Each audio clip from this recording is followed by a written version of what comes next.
rien de rien.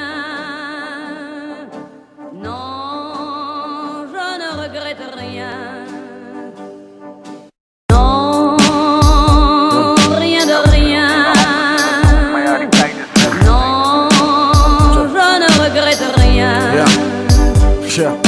Als mensen vragen wat me drijft, dan zeg ik sorry. Het antwoord blijf je schuldig, hey, ik weet het ook niet. Is het logisch dat ik dit doe? Is het toeval? Is het meer? Is het voorbestemd?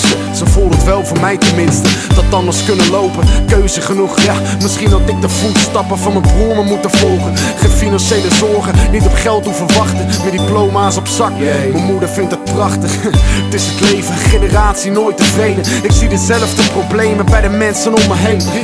Midden 20 is in de bloei van een leven, opgegroeid in welvaart en te veel mogelijkheden. Hey, ik kan niet zeggen dat ik nergens spijt van heb. Ik had veel dingen anders willen doen, maar ja, die tijd is weg.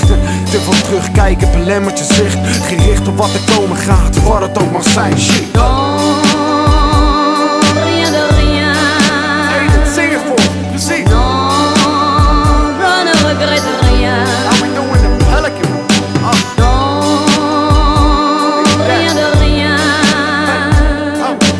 Non, je ne regrette rien. Ja, hey. Als ik mezelf vraag wat me drijft, dan zeg ik sorry. Het antwoord blijft mij ook schuldig, ik weet het ook niet. Ik droomde vroeger over wat ik nu doe, maar toch voelt het anders dan ik dacht. Het is nogal anders dan verwacht, met de jaren vallen meer keuzes weg. Als je kiest voor het een, dan kies je logisch gezien niet voor de rest.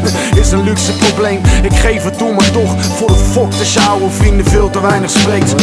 Ben te veel bezig met de keuze die ik ooit gemaakt heb voor mezelf, het verwerkelijken van een droom. Het spijt omdat ik dingen daarvoor laten moest. Hey, dat is dezelfde spijt als ik het niet zou doen, snap je?